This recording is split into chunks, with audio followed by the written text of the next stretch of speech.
Ce soir, c'est Pitch Don't Kill My Vibe. Il y a 5 startups qui ont été sélectionnées. Et on leur a donné à toutes les mêmes consignes. Les consignes sont les suivantes. Vous faites un pitch avec des slides.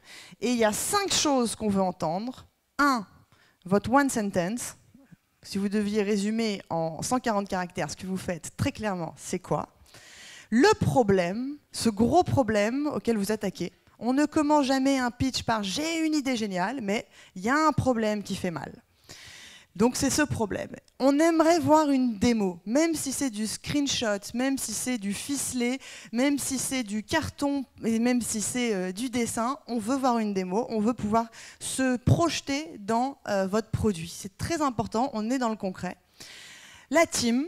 Il n'y a rien de plus important. Alors après, pour l'ordre, c'est vous qui choisissez. Si vous voulez commencer par la team parce que ça a du sens, parce que l'histoire du projet démarre par la passion du fondateur qui, quand il avait 5 ans, voilà, c'est important. Et donc, vous présentez la team. Et le marché, on finit par le marché, souvent d'ailleurs, pour laisser rêveur teaser sur cet énorme gâteau dont on va prendre toutes les parts.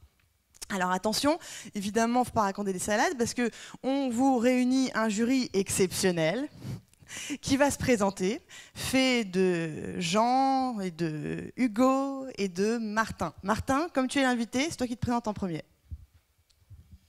Merci, bonsoir tout le monde. Alors, moi c'est Martin, je bosse dans un fonds d'investissement qui s'appelle Index Ventures, basé à Londres. Ça fait 8 ans que je suis là-bas, je bosse chez Index depuis 6 ans. On investit à la fois très early stage et jusqu'à quasiment pré-IPO, donc on peut mettre 500 000 € jusqu'à 50-60 millions par boîte. Je m'occupe en partie de la France, pas seulement mais en partie, donc je passe pas mal de temps ici. Je m'occupe de boîtes comme Blablacar, Capitaine Train, Drivey, Algolia et quelques autres ici. Et évidemment de Family, donc c'est aussi pour ça que je suis là. Et je suis toujours dans lesquels on a investi il y a 2 ans, enfin au début en fait, hein, donc quand ils étaient encore dans la part de Pierre Palmade dans le Marais. Donc on a connu ces moments-là et c'est toujours assez émouvant de revenir et de voir ce que c'est devenu 2 ans plus tard et qu'ils ont quand même dépassé la vision de ce qu'ils avaient au départ. Donc très heureux d'être là et puis j'ai hâte de voir les pitchs.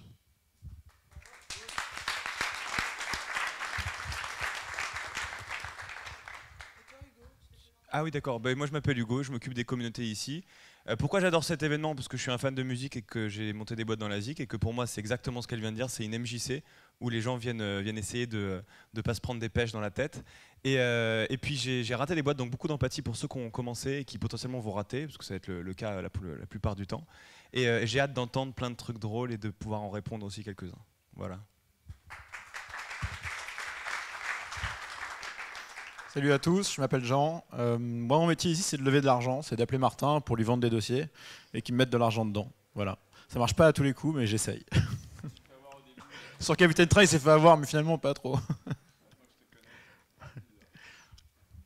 Ok, merci les gars d'être là. Alors, à la fin, il y a un vote. Écoutez les pitchs quand même, parce que vous allez devoir en choisir un. Donc, ce soir, on a Parisianiste, Never Eat Alone, Nestor, Icebreaker, Surprise du chef. Soyez cool, soyez sympa, soyez constructifs. Vous aurez à donner du feedback quand on a du temps, et la plupart du temps, on a du temps. Donc, préparez des questions. Et puis, Martin, ça y est, on t'a présenté. Il y a un Wi-Fi, vous mettez sur The Family et le mot de passe, c'est l'ami face ici.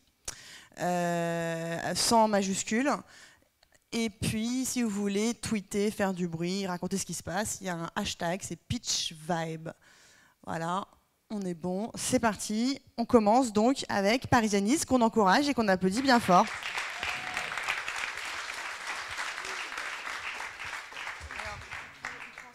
Merci beaucoup. Ok, ça marche. Bonsoir, merci beaucoup déjà à The Family de nous permettre de pitcher, et surtout à Hugo. Alors moi je suis Cédric Alani, je suis le président et le fondateur de Parisianiste. Et Parisianiste c'est quoi? Parisianiste c'est le seul outil au monde qui permet de réserver un séjour parfait à Paris. Et ça a une énorme valeur, parce que réserver son séjour ça devrait être un plaisir, ça doit être un kiff, mais c'est tout l'inverse. Et c'est tout l'inverse pourquoi? Parce que déjà, c'est long. Il faut 3 semaines et 38 sites en moyenne avant de réserver son séjour. Ensuite, à la fin, malgré ça, on se retrouve avec un séjour qui est complètement standardisé. Et donc, du coup, c'est complètement impersonnel, c'est complètement pas authentique. Et on se retrouve dans des attrapes touristes. Et donc, pour l'instant, il n'y a aucune solution simple pour réserver un séjour authentique à Paris. Mais ça, c'était avant. Parce que maintenant, il y a Parisianiste. Donc là, maintenant, il faut que je fasse une démo quand même. Et j'ai un peu besoin de vous. Il y a combien de personnes ici qui vivent à Paris depuis plus de 5 ans? Bon, alors on va se faire plaisir. Mademoiselle, bonjour. Est-ce que vous pouvez m'aider? Je ne peux pas faire cette démo sans vous. Vous allez voir, c'est super simple. On va faire un petit jeu. Moi, je suis Bob, j'habite à Washington et je veux préparer mon séjour à Paris. Et vous avez aussi comme ami Bob et il vous appelle pour préparer son séjour à Paris. Et on voit qui va le plus vite. Okay? Moi, j'utilise Parisianiste. Vous êtes une vraie Parisienne qui connaît bien Paris. J'arrive, je viens de telle date à telle date, donc je suis là pendant 5 jours.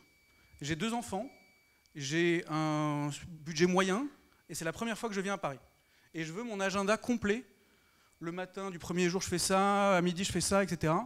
À votre avis, combien de temps il vous faudrait pour le préparer pour Bob, qui est votre super pote, donc vous prenez le temps, quoi. Beaucoup de temps? On fait un petit jeu? Plusieurs jours? Ah ouais. Merci, vous m'aidez là. Franchement, c'est sympa.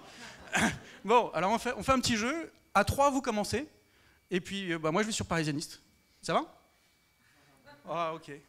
Bon, bah écoutez, 1, 2, 3. Vous voyez, j'ai fait check-in, check-out, first visit, kids, yes, budget moyen. Et ça y est, j'ai ma solution.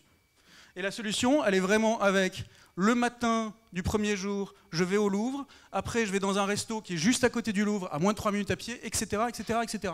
Sur les 5 jours. Maintenant, bien évidemment, bon, je peux cliquer sur Notre-Dame, j'ai plein de photos, c'est inspirant, etc. Mais Notre-Dame, je veux le changer. En fin de compte, je vais commencer par la Tour Eiffel. Bon, c'est complètement dynamique. Donc, Notre-Dame a changé, la Tour Eiffel a changé, tout ce qui est autour, le resto, etc. a changé. Est-ce que je peux vous demander un service? Je suis désolé. Je suis Bob, j'habite à l'autre bout de la planète, j'ai 6 heures de décalage horaire, ça va me coûter une blinde de réserver tout, juste à cause des frais de téléphone. Est-ce que vous pouvez réserver pour moi les restos, les visites, les cruises, etc. Bon, bah vous savez quoi? Allez sur Parisianiste. Parce que là, avec un bouton, vous bookez tout en un instant. Et nous, on s'occupe du reste. Et un dernier petit service. Est-ce que vous pouvez... Parce que moi, j'aime bien, quand je vais dans une ville, j'aime bien me sentir le boss.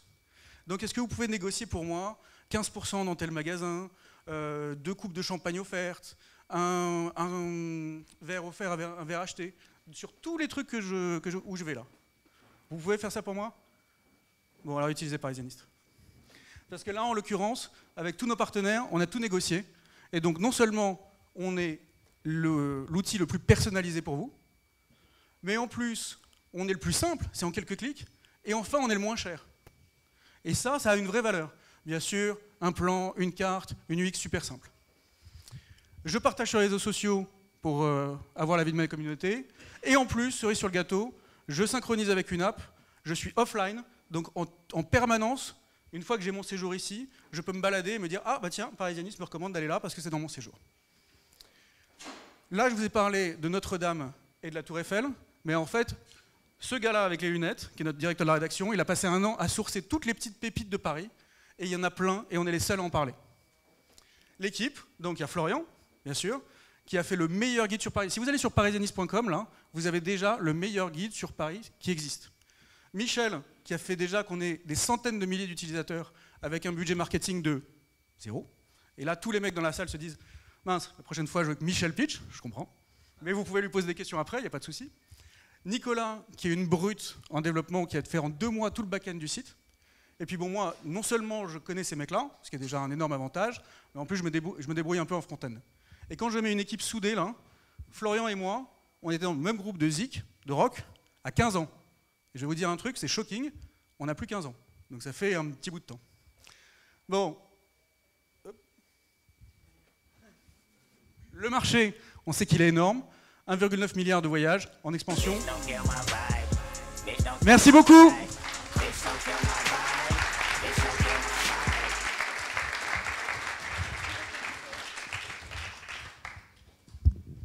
1, 2. J'y vais, je démarre ? Ok. Qui a aimé le pitch ? Qui utiliserait Parisianiste ? Qui a des amis qui ont été en galère quand ils sont venus à Paris pour pouvoir faire des choses touristiques ? Ouais. Globalement, il y a vraiment une bonne énergie. Enfin, j'ai trouvé, vous avez trouvé. Le pitch, il était super clair et de grande qualité, vraiment. Assez impressionnant. Et c'est vrai que le truc, c'est qu'on se pose tous la question, parce qu'on a tous été confrontés à un moment ou à un autre, de s'organiser son tour dans une ville. Alors moi, j'ai aimé le pitch, vraiment bien structuré, bien foutu. Si on doit parler de la forme, interroger la meuf, c'est un peu casse-gueule. Parce que du coup, commence à te parler, personne n'entend. Tu fais un peu le magicien à la David Copperfield, genre vous avez vu ce que je vais vous montrer. Bon. C'est un style, c'est cool. Ce qui est cool, c'est que c'est cohérent en fait. C'est cohérent avec ton personnage, avec qui t'es. On sent pas que c'est faux, donc c'est super agréable de t'écouter. Et on sent que tu maîtrises tout ton sujet. Donc dans la forme, j'ai quasiment rien à dire. Je trouve ça bien. Sur la démo, en fait, donc le site a l'air magnifique. Je t'avoue que j'ai pas été. C'est du Airbnb style dans la présentation, beaucoup de carrés, de la map, un parcours. Du coup, la première valeur ajoutée de ton truc, pour moi, c'est flexibilité du parcours pris en main. Si je veux commencer par là, si je veux commencer par là, le parcours change instantanément. C'est génial, c'est magique et one click et boum. Tout est pris. Tout de suite, je me suis dit, ouais, mais la flexibilité, si je veux me laisser porter par la vibe. Bon, après, c'est des problèmes purement personnels. Je pense que finalement, on aime bien aussi être pris en main et l'idée d'une étape à l'autre. Et puis, c'est vrai que c'est quelque chose qui n'existe pas et qu'on recherche. Et du coup, en fait, ce que je me suis dit, c'est, mais ça t'arrive une fois, parce que tu vas une fois à Paris. Et tu as envie d'aller à Londres avec ça, tu as envie d'aller dans toutes les villes du monde. Si ton truc marche, tu as envie d'aller partout là-dedans. Et là, si tu te dis, ouais, putain, est-ce que c'est scalable ? Parce que c'est pas finalement la techno, c'est aller sur le quartier. Ah, c'est la techno ?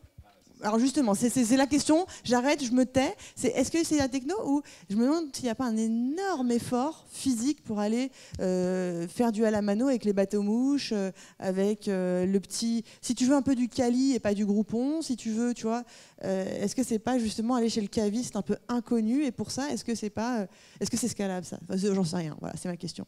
Bon, alors, merci beaucoup déjà pour les remarques. Et désolé pour vous si on a eu un petit échange. Bon, c'était quand même intime, c'était sympa. Donc je suis désolé si, en effet, je vous ai laissé un peu de côté. Je suis désolé. Ensuite, c'est la meilleure question qu'on puisse poser. Et nous, en fait, on a plusieurs étapes. L'étape 1, on valide Paris. Et donc, on valide 22 millions.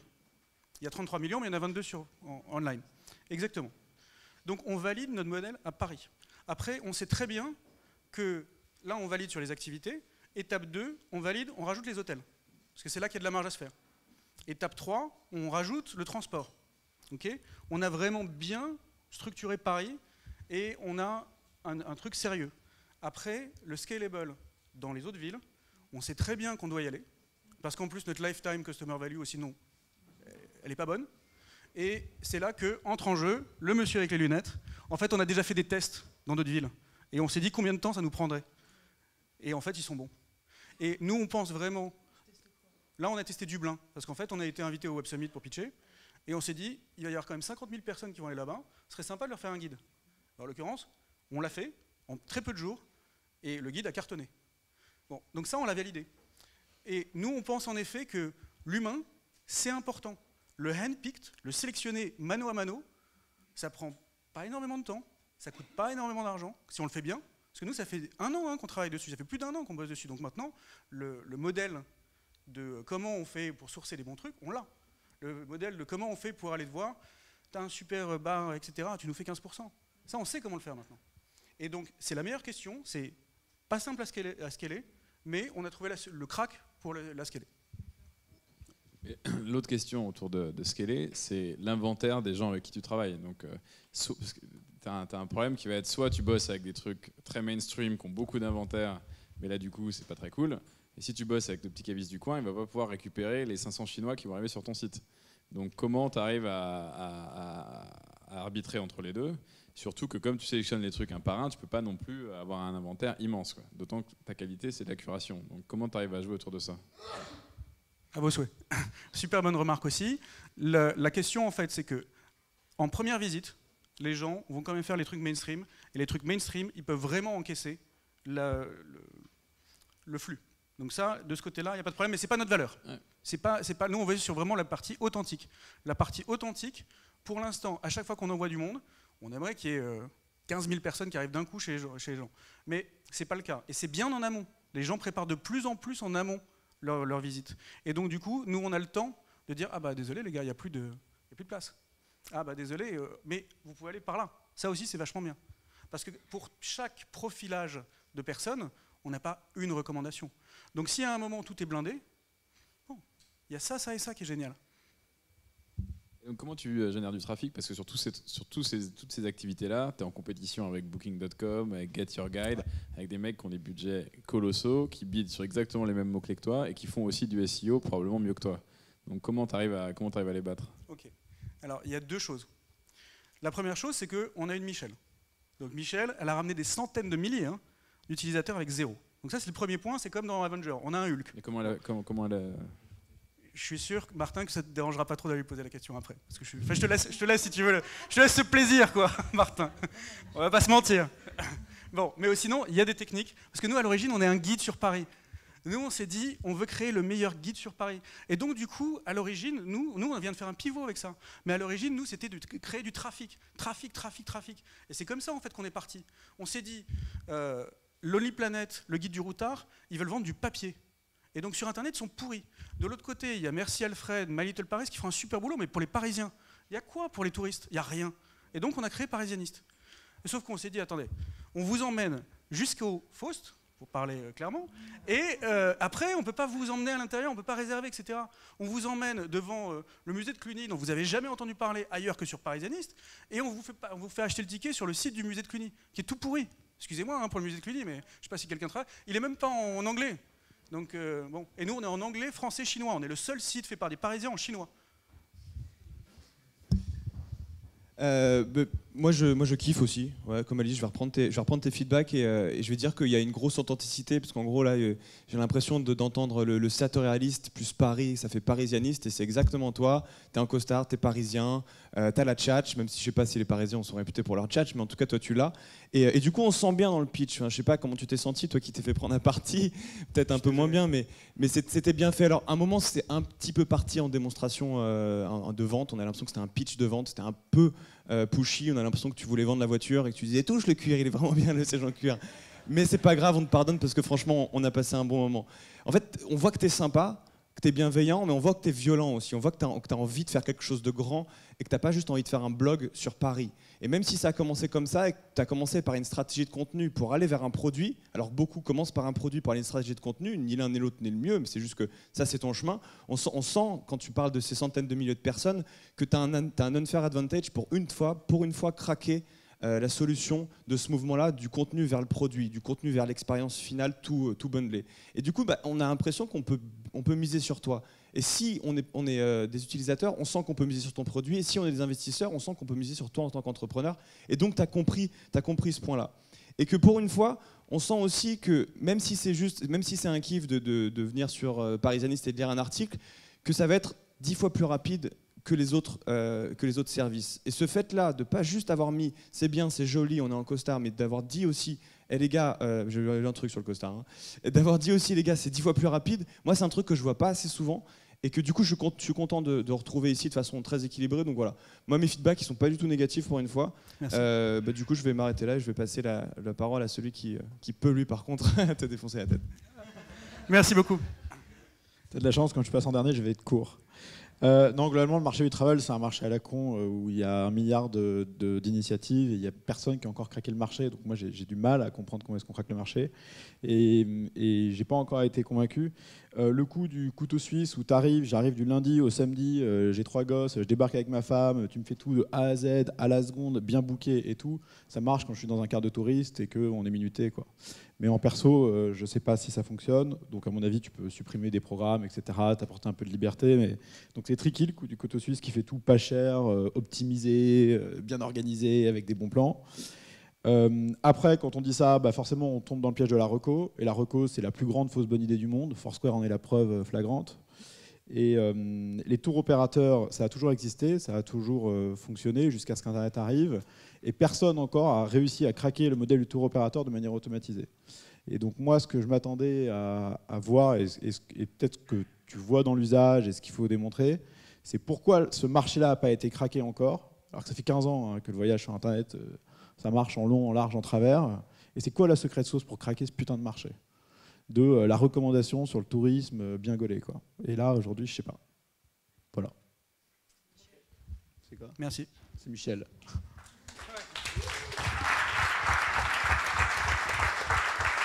Et si, dernier truc, c'est peut-être parce que c'est une somme de détails. Et ça, c'est tricky. Est-ce qu'il y a 2 questions dans la salle? On les prend maintenant. C'est parti. Non? Vous n'avez pas posé les questions? Ouais, vas-y. Est-ce que tu prends en compte la météo? Alors, on a des forecasts, sauf que la plupart du temps, en fait, c'est à 3 semaines, pardon, c'est à 3 mois jusqu'à 2 semaines quand on arrive vers juin que les gens commencent à préparer leur voyage. Moi, je veux bien leur dire, gamin, le lundi 15, dans 2 semaines, il va faire 18 degrés, mais ce sera faux. En revanche, je peux lui dire qu'en moyenne, il va faire ça. Autre question? Ouais.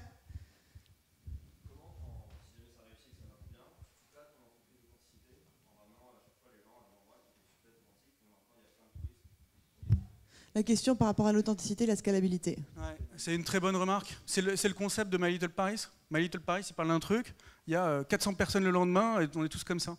Sauf que le lieu, au final, là on est quoi? On est 150, 170. Le lieu, bah, il a quand même une authenticité. Le mec qui organise sa visite, le Louvre, qui est 40 000 personnes ou qui est 100 personnes, ça reste le Louvre. Hein, le super resto, le petit bar à cocktail incroyable, etc.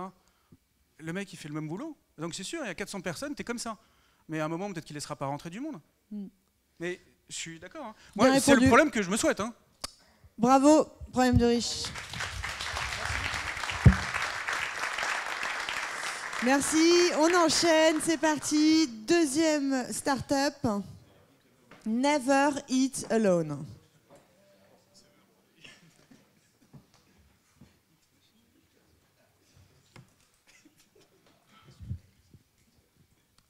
Bonjour à tous, je suis Marie, la fondatrice de Never Eat Alone. C'est une application mobile pour connecter les employés au sein d'une entreprise pour déjeuner ensemble. Donc, l'été dernier, j'ai ouvert un espace collaboratif temporaire à Paris qui s'appelle Free Space avec le soutien de Burning Man. Donc, pendant 3 mois, près du canal Saint-Martin, on a ouvert un espace gratuit où des gens de différents univers, comme des artistes, des scientifiques, des designers, peuvent se rencontrer pour créer et collaborer ensemble. Et en même temps, je devais faire un stage pour mes études en ingénierie financière à Dauphine. Donc je me suis retrouvée au siège de UBS en gestion de fortune. Et c'était tout le contraire de Free Space et je me suis beaucoup ennuyée.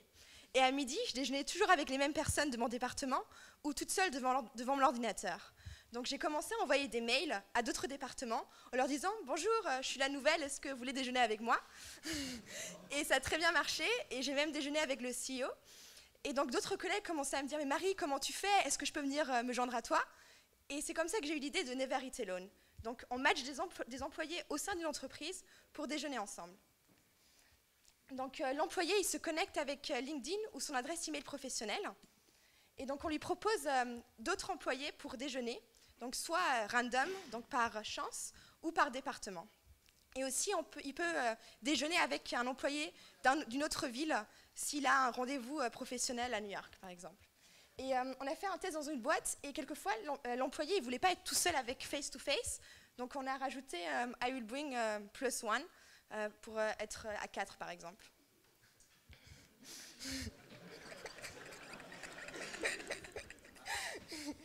Et donc l'application, elle favorise l'échange de connaissances, le bonheur au travail et l'intelligence collective.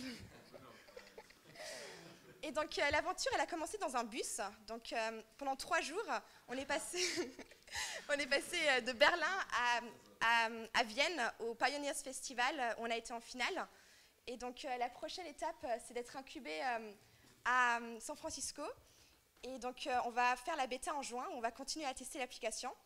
Et donc pour nous, vraiment, l'équipe, c'est le plus important. Because if you go alone, you go fast, and together we can go far. Et donc, il y a Paul qui s'occupe du produit. Donc, il m'avait aidé avec FreeSpace. Et après le lycée, il a commencé, au lieu d'aller à l'université, à créer des boîtes aux US et en Chine. Et il a été VP de Fancy. Et donc, là, on continue ensemble l'aventure après FreeSpace. Et il y a aussi Shrenik de l'Inde. Et il a travaillé 3 ans avec Paul. Et donc, on est encore tous jeunes. Enfin, j'ai 21 ans. Et c'est important d'avoir du coaching, du mentoring. Donc là, on est soutenu par la fondation Peter Thiel à San Francisco. Et si vous voulez nous rejoindre dans l'aventure, vous êtes les bienvenus à ce moment-là.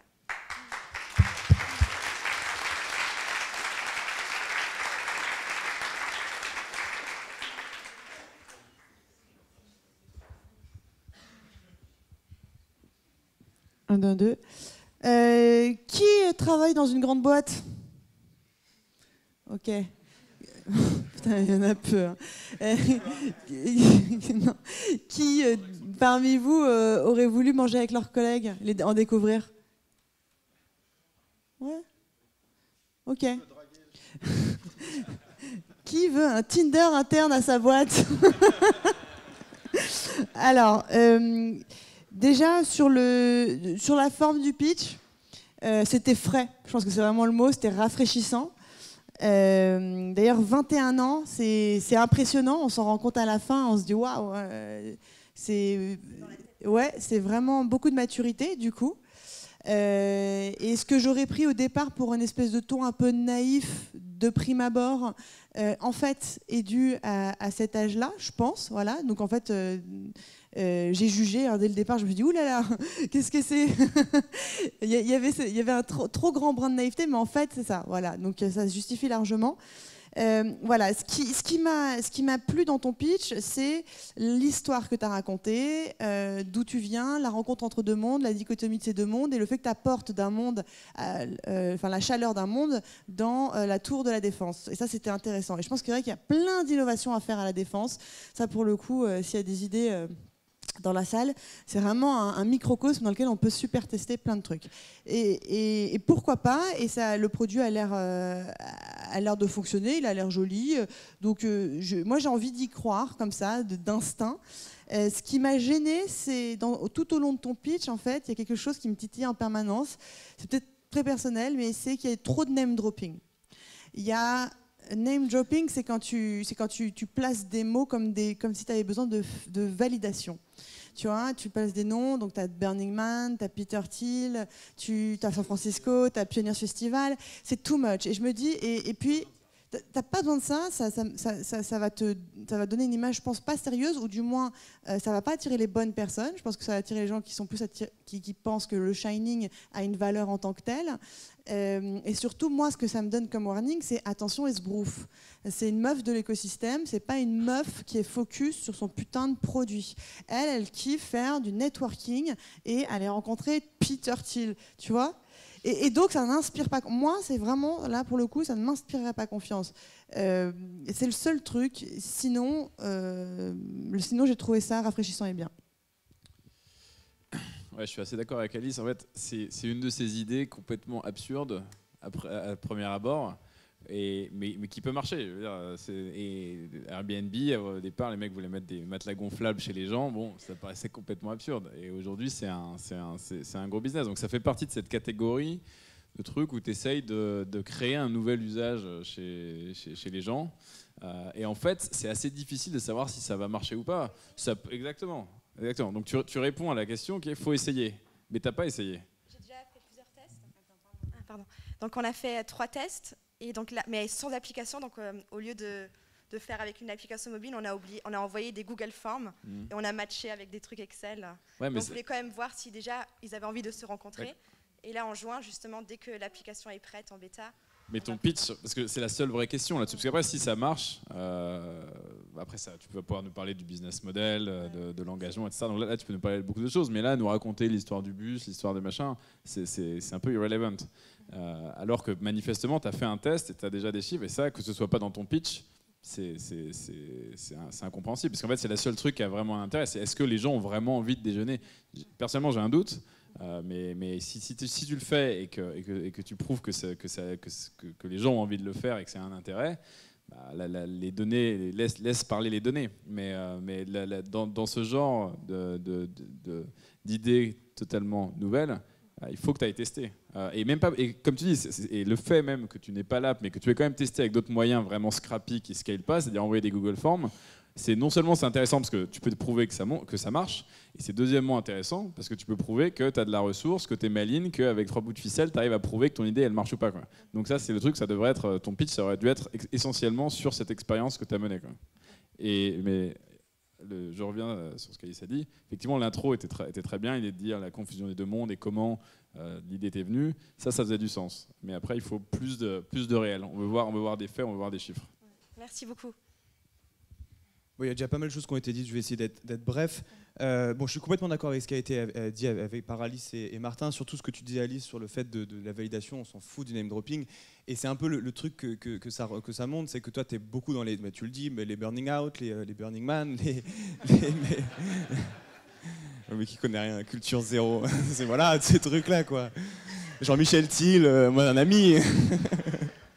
Et que du coup, au final, on a l'impression que tu vas aborder la start-up comme on aborderait un partenariat. Et que tu vas devoir faire des slides, il y a lui, il y a machin, il y a truc, il faut absolument que vous veniez aussi. Et c'est un petit peu le truc qui sonne, alors que pourtant, tu as tout pour faire ce passage-là, justement, de l'association, enfin de l'association, de la chaleur, comme disait Alice, vers la grande entreprise. Alors que ça, moi, c'est un problème que j'aime beaucoup, pas parce que j'ai été en grande entreprise, mais parce que j'ai essayé justement de faire une start-up sur ce problème-là pour essayer de faire venir les gens du online vers l'offline.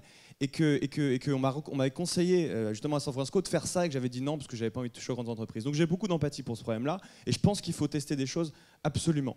Alors après effectivement il faut les tester et je sais pas pourquoi mais j'ai pas compris exactement et c'était ma question.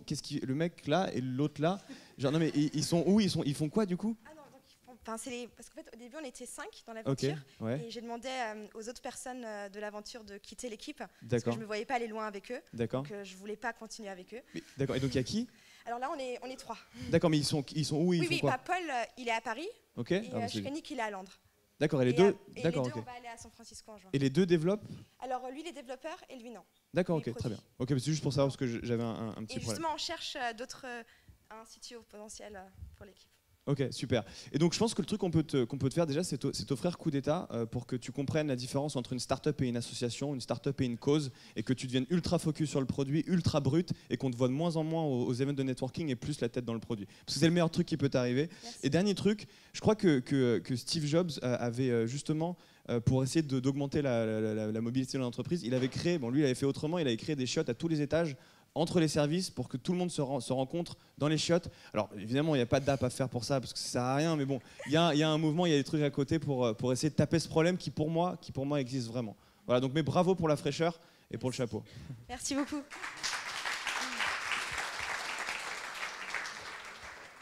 Bon, je vais faire court encore aussi. Tu nous as éclaté au début, c'était sympa, et puis après effectivement ça manquait de substance, c'est dommage. Le truc c'est que si ça marche, tu vas avoir 20 copycats qui vont sortir dans la seconde, donc c'est celui qui exécute le plus vite, et c'est comme ça que ça va se faire. Fin de l'histoire. Et je suis content parce que je ne savais pas qu'on pouvait encore innover dans le dating, tu vois, donc franchement, je pensais qu'on avait fait tous les modèles, bam, encore un nouveau, quoi. C'est très sympa. Voilà. Merci. Merci pour votre feedback constructif. On va juste prendre 2 questions dans la salle, reste là. Qui a une question? Parti. Ouais, vas-y. Comment tu veux gagner de l'argent? Alors pour l'instant, on le teste gratuitement dans les entreprises, mais ça ne sera pas l'employé. On veut absolument que ça reste gratuit pour l'employé. Et donc, ça sera, par exemple, l'utilisateur actif par mois, $1. Mais ça, c'est encore à discuter. Ok. C'est là, tu veux faire payer du B2B? C'est la boîte qui paye? B2B. Ok. Ouais. Oui.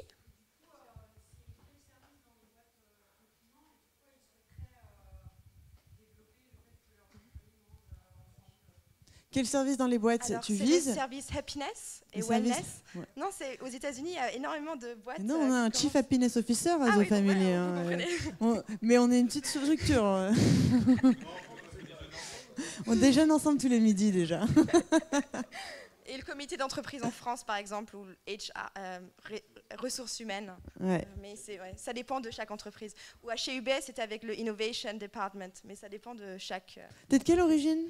Alors, ma mère est allemande, mon père est français et je suis née en Suisse. D'accord. Et donc, tu as grandi en Suisse? Oui, à Zurich. Oui, et je parle suisse-allemand. Ouais. D'accord. Bah, bravo, merci pour ton pitch. Et c'est super d'être ici.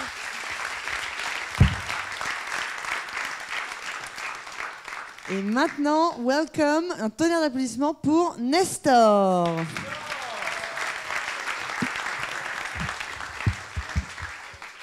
Donc, bonjour à toutes et à tous. Donc moi je me présente, je m'appelle Sixte, j'ai 22 ans. Il y a encore quelques mois, j'étais serveur dans un petit bistrot dans le 8e arrondissement à l'heure du déjeuner, comme petit boulot.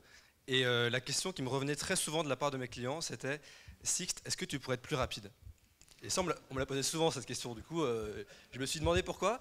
Et finalement, en fait, je me suis rendu compte que les gens avaient de moins en moins le temps en fait, de déjeuner, mais avaient quand même envie de garder cette qualité.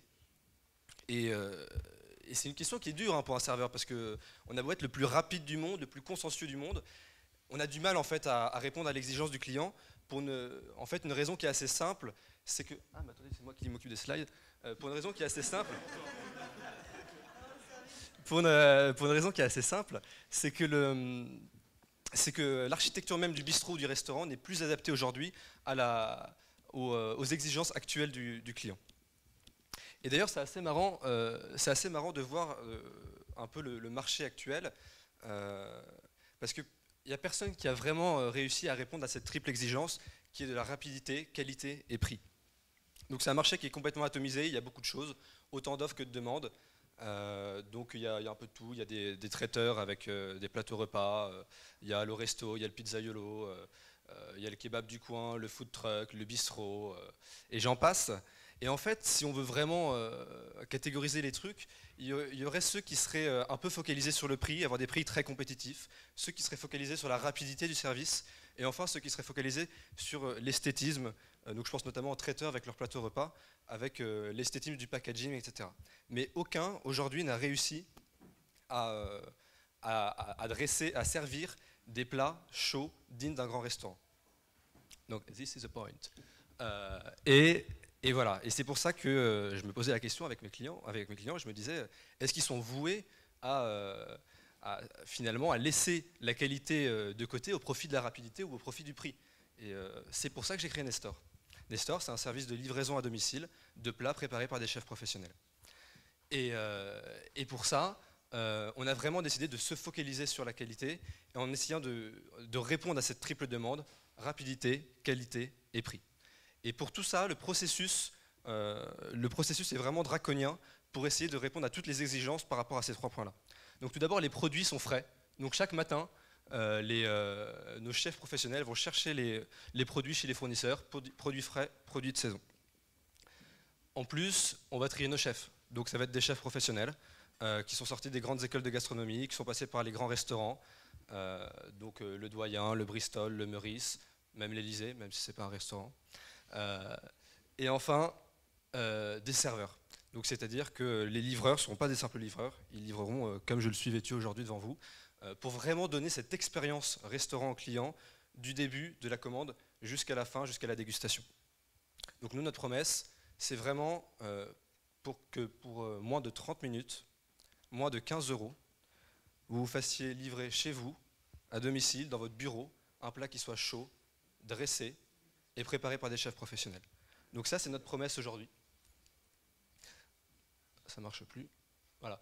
Donc c'est notre promesse aujourd'hui, c'est pour ça qu'on a créé Nestor, que j'ai créé Nestor avec mes 2 amis d'enfance, Benoît à droite, Benoît au milieu, Joseph à droite, à gauche, Benoît au milieu et moi à droite pour vous. Donc voilà, et à chaque fois on essaye, chaque jour, on a commencé depuis maintenant un mois et demi, on a des bons retours clients qui montrent en fait vraiment ce désir de chacun de s'attacher encore à la qualité, quitte à payer 15 € au lieu de payer 9 €. Vraiment pour avoir un repas qui soit exceptionnel et de faire le repas le centre en fait de la journée. Donc on se focalise dans le 8e arrondissement à l'heure du déjeuner, principalement dans les entreprises, cabinets d'avocats et cabinets de conseil. Donc, on aurait pu. Donc, comme vous avez compris, d'ailleurs, je vous invite à regarder notre site internet nestorparis.com où se place le service.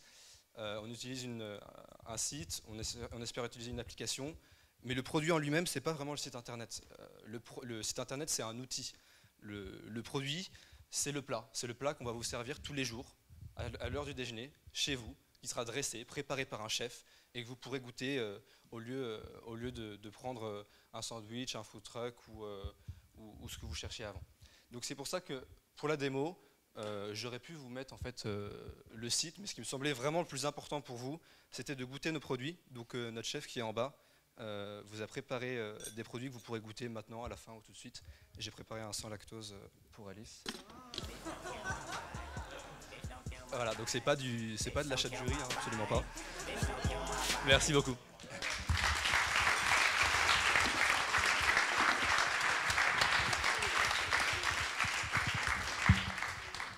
Bon, allez-y, bouffez, moi pendant ça je vais parler. Putain, je me suis demandé quand ça allait venir la démo. Je suis content qu'elle vienne. Hein. J'ai eu peur, hein, mon vieux. Je me suis dit, c'est con, il nous parle de super plat, il nous montre rien. Non, plusieurs choses. Je t'aime bien, donc je te châtie bien. Tu te répètes beaucoup, fais attention. Comme tu es sur un marché compliqué, fais une comparaison triviale, quoi. Montre-nous le produit, mets-nous une photo quand même, qu'on le voit, qu'on voit la gueule du truc. Parce que tu me parles du restaurant Coste, etc. Mais nous ici, on est les 3/4 de la salle. Nous ici, on va bouffer un sandwich ou une salade au déjeuner. On va pas chez Coste, tu vois. Donc, je sais pas, moi, que ta viande de bœuf, elle te coûte 30 balles chez Coste et 9 balles chez Nestor. Donc, dis-moi, tu vois, montre-moi ça. Je veux comprendre. Souris d'agneau, 12 €. Voilà. Souris d'agneau sauce miel, 12 € préparé par un chef d'humoriste tous les midis, enfin tous les jours de midi à 14h. Bah, merci de nous le dire. Ouais. J'aurais dû le dire. Ouais. Bon, et puis va falloir que tu nous parles de la scalabilité parce que scaler des chefs et des grooms, good luck, quoi. En fait, au niveau de la scalabilité, un chef peut aujourd'hui faire plus de 60 plats en gros par service, sachant qu'on est rentable à partir de 10 plats. Et il suffit d'avoir une espèce de grosse cuisine en gros à la Top Chef. Tu peux mettre en gros jusqu'à 20-30 chefs dedans. Tu fais 20 x 60 et en gros tu as le nombre. Donc c'est une scalabilité qui est différente forcément d'un site internet classique ou d'une application web classique. Parce qu'il y aura forcément l'achat du local ou la location du local, mais ça peut rester scalable. Attends, j'ai fait les calculs pour toi, je suis sympa. Ça fait 10 000 € par jour, ça fait 300 000 € par mois, ça fait 3,5 millions par an. C'est pas beaucoup. Ça, t'as considéré sur une ville. T'as considéré combien de marge? Non, je te parle en volume. Ah, en volume. Ouais. Et tu multiplies ça par 6,5. Par 6,5. Qui est la marge? Ouais, ça commence à être sympa. Bon, ça y est, bravo. Il est bon là, il était bon, c'est bien. Ah ouais. Tiens, je te rends Hugo, salaud. Et ouais, pas mal, Camoulox. Et du coup, moi, j'ai pas compris vos délires, mais multiplié par ça, je retiens 2. Nestor, bon, on se sent proche de toi parce que bah là, ouais, c'est le Mr Bean du pitch là. C'était maladroit, mais c'était plein d'empathie en fait. On était avec toi dans ton pitch. Du coup, ça m'a beaucoup plu parce que j'étais dans l'histoire. Après, sur ce qui va pas. Trop complexe. Moi, tu m'as cassé la tête. Genre, j'étais en haleine pendant tout le pitch à savoir en fait qu'est-ce que tu faisais. Alors, il s'avère que je le sais parce que j'ai déjà mangé. Mais même dans le pitch, j'étais en train d'essayer de comprendre ce que tu faisais et tu as mis tellement de temps avant enfin d'arriver à ta proposition de valeur qu'au final, pour un mec qui me dit ça doit être rapide et ça doit être bon, moi j'avais l'eau à la bouche et j'attendais. Voilà, comme ça. Et j'attendais que ton pitch il arrive enfin. Donc ça c'est un peu complexe. Et puis surtout, tu me casses un peu la tête. Tu me parles de toutes tes problématiques. Tu me parles alors que ton pitch aussi, tu dois amener la valeur de c'est simple et c'est bon. Tu m'as parlé de processus draconien. J'étais un peu sur le. De quoi il me parle? En fait, moi j'aurais bien aimé que tu me racontes une histoire. Le gars il vient, il est là, il est dans cette configuration. Il commande un Nestor. Nestor arrive avec le petit nœud papillon. Il mange, super, c'est génial. Il a commandé ici. Et ça, je ne l'ai pas eu. En revanche, j'ai eu toutes les problématiques que tu avais derrière pour essayer de comprendre tout ça. Et puis à la fin, heureusement, parce que je commençais à le mettre, montre-moi l'expérience, montre-moi ce que c'est en photo. J'ai eu que des slides bunker style qui sont très très bien d'ailleurs. Mais juste, j'aurais bien aimé voir un peu une mise en contexte en photo. Pour me mettre à la place du gars qui allait commander et peut-être moi enfin comprendre que j'allais vouloir commander. Donc 2 mots, simplifie vraiment le pitch, fais-nous digérer beaucoup plus simplement toutes tes problématiques et ta proposition de valeur et derrière moi j'achète 2 ou 3 fois par semaine. Voilà. C'est vrai? Je retiens. Bon, déjà, la bouffe est incroyable. Ça, c'est quand même. Donc, effectivement, tu aurais dû commencer par ça parce qu'il suffit de manger une boulette et on a envie d'investir et d'acheter et d'en recommander. D'ailleurs, s'il en reste, vous savez où on se trouve. Après, il y a. Effectivement, donc c'est vrai que c'était trop long à démarrer. Tu nous as fatigués avec tes histoires de prix, de machin. Bon, on a compris. On veut manger, tout le monde veut manger bien tous les jours, des trucs au bon prix, de bonne qualité. Et un truc que j'ai pas bien compris, c'est pourquoi maintenant, pourquoi c'est une start-up tech. J'ai pas compris où est-ce qu'il y avait de la technologie. Pour moi, c'est un restaurant. Et certes, t'as pas le coup d'avoir une salle avec... t'as principalement pas le coup d'avoir une salle, mais t'as la complexité inouïe d'avoir des dizaines de livreurs. Si tu imagines sur des vélos, dans cette tenue, je sais pas dans quel état ils vont arriver tout transpirants. Enfin bref, ça c'est un autre détail logistique. Mais bon, si tu me dis que c'est possible, je veux bien te croire. Mais en quoi c'est technologique? En quoi maintenant c'est devenu possible alors que ça l'était pas avant? Parce qu'au fond, ce que tu fais, c'est un restaurant, mais avec en plus beaucoup plus de complexité, parce que tu essaies de créer un niveau de service en plus. En fait, justement, c'est ça. C'est-à-dire qu'aujourd'hui, il y a quelque chose qu'on peut faire, qu'on ne pouvait pas faire encore il y a 5 ans, c'est au niveau de la logistique, grâce aux data et grâce au flux qui est énorme. C'est pour ça qu'aujourd'hui, on voit l'apparition de beaucoup de startups dans la logistique qui essayent de résoudre en fait, ce problème du dernier kilomètre. Et toi, tu n'as pas de flux énorme. Tu commences, Au début, non, forcément, non, j'en ai pas. Ouais. Mais c'est-à-dire qu'au niveau de la scalabilité, et c'est pour ça que au niveau de la scalabilité, tu as un flux après qui peut être plus grand, qui fait qu'on ne pouvait pas forcément le faire il y a 5 ou 10 ans. C'est sûr que si je reste aujourd'hui à 10 commandes par jour, je serais resté à un restaurant, et c'est ce que j'aurais fait il y a 10 ans. Aujourd'hui, il y a 10 ans, j'aurais pas pu passer à 500 commandes par jour avec une telle qualité. Ou alors on aurait fait du McDonald's, ou alors on aurait fait du KFC. Mais dès qu'on veut passer dans la grande qualité, la logistique est tellement complexe, il y a tellement besoin de connaître les goûts des clients, et en fait, il faut être tellement rapide que dans ce cas-là, c'est une utilisation des data qui est très importante. Après, il y a une deuxième chose, qui est que c'est un secteur extrêmement compétitif. Moi, t'as pas de chance, je suis au bord d'une boîte qui est un peu concurrente de la tienne, qui s'appelle Deliveroo, et qui a lancé à Paris, donc vous pourrez comparer les deux services, qui a une approche un peu différente. Ce que tu fais, c'est une copie de ce qui existe à San Francisco. On peut le dire, je pense que c'est pas un secret. Rocket Internet a lancé un copycat à Londres. Tu as un concurrent ici. Donc probablement que la proposition de valeur fait du sens, mais comment tu arrives à gagner sur un marché ultra compétitif où tu es en face de toi, tu as Rocket qui investit, qui a à peu près 2,5 milliards à investir quasiment que dans la bouffe dans l'année qui vient. Donc là, ça va être, tu vas compete pour avoir des livreurs. Comment tu vas faire pour les recruter, c'est pas clair. Et tu vas compete pour avoir des consommateurs parce qu'ils vont bourriner sur Facebook, ils vont faire du outdoor et tu vas te retrouver en frontal avec eux, avec Deliveroo, avec Take It Easy, avec tous ces gens-là. Et comment, sans moyens, avec ton restaurant, tu vas réussir à gagner? C'est en ayant une proposition de valeur qui soit meilleure au niveau de la qualité de la bouffe pour un prix qui soit moins cher. C'est-à-dire que Deliveroo, par exemple, c'est entre 15 et 20 euros le plat. Qui sont dans des restaurants parce qu'ils passent par un intermédiaire, si tu me dis si je dis une bêtise. Et en fait, comme on squeeze l'intermédiaire, on squeeze une marge qui nous permet de diminuer le coût tout en ayant une qualité qui soit au rendez-vous. Bon, moi je vous trouve très dur les gars. Sixte, j'ai adoré. Alors évidemment, je suis biaisée, on connaît. Tous les mercredis midi, on mange grâce à toi, Nestor. Merci. C'est vrai que c'est très difficile de pouvoir faire un pitch démonstration quand tu parles d'un truc aussi essentiel que la bouffe, c'est-à-dire qu'il faut bouffer. Et il faut rentrer même par le goût. Et le mot goût, le mot saveur n'a plus de sens puisque tout le monde l'utilise et se le rapproprie. Nous, c'est le goût. Ouais, et on sait que c'est pas vrai, quoi, tu vois. Et par contre, vous, c'est vraiment le goût. Et vous, c'est les mecs la liste qu'il a, c'est quoi le Meurice. Voilà, alors c'est celui que je connais moi. Le Doyen. Non mais c'est exceptionnel, c'est-à-dire que mais même dans n'importe quel bistrot là qui coûte un peu cher, pas loin, place de la Bastille où il y a tout Paris là, comment il s'appelle, le Café Français, où tu sais que te coûte un bras le moindre plat, c'est 25 €, tu manges pas pour 1/10 de la qualité de ce que tu me ramènes dans mon assiette le mercredi. Donc il y a une problématique quand même qui est l'expérience exceptionnelle que tu ne vis pas dans une échelle proche, en tout cas dans ce quartier-là, je la vis pas, tu vois, pour le prix que tu proposes.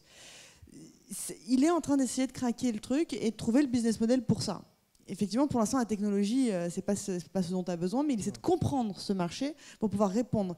L'expérience brasserie hyper luxe, mais dans ta boîte, plutôt que de bouffer du Le Nôtre. Plutôt que de bouffer du traiteur un peu dans des bacs froids. Vas-y. La question, c'est comment tu scales un truc pareil. C'est-à-dire que, oui, effectivement, tu as une qualité exceptionnelle avec, parce que tu as le chef qui va bien, etc. Mais ce chef-là, il peut faire 60 trucs, il ne peut pas en faire 6000. Just Eat, c'est 250 000 commandes par jour. 250 000 commandes par jour. C'est ça la scale dont on est en train de parler. Après, tu as un nombre de chefs qui est énorme en France, enfin, même dans le monde. Non, mais il y a énormément. Au Meurice, il y a 100 chefs. Le Ferrandi ils ont une promo de 100 à 200 chefs par an. Après, tu as Bocuse, il y a les cours d'Alain Ducasse, etc. Et en fait, tu arrives à une quantité de chefs qui est gigantesque, sachant que tous les chefs sont payés une misère et cherchent des extras en fait. Ils recherchent des extras. Et nous, on leur propose cet extra qui est bien payé, qui est flexible et qui leur permet de faire vraiment ce qu'ils ont vraiment envie, c'est-à-dire ce qui les passionne, faire un plat du début à la fin. Il faut combien de cuisine pour servir 250 000 repas par jour? Enculé. Il faut un hangar. Après, nous, ça dépend si tu veux compter en termes de volume ou en termes de chiffre d'affaires. En termes de chiffre d'affaires, pour arriver à celui de Just Eat, il me faut beaucoup moins de 250 000 plats par jour. Donc la question, elle n'est pas dans le nombre, en fait, elle est dans le terme de chiffre d'affaires qu'on va permettre de brasser par nos chefs, par la qualité. Ça m'a fait tilter ton histoire de scalabilité, etc. Je me demande si au lieu d'aller taper les costs où tu as de la bonne bouffe pour cher, tu pas plutôt à taper les restos d'entreprise où tu as de la bouffe pas très chère mais vraiment dégueulasse, quoi. Voilà. Ouais, non, c'est un bon point.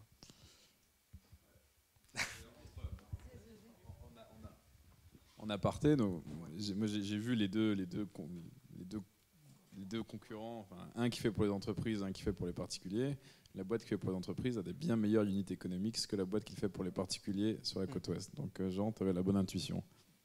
Non, mais en tout cas, à petite échelle. Après, à grande échelle, c'est différent. Mais en tout cas, pour commencer, pour les entreprises, c'est peut-être un bon angle d'attaque.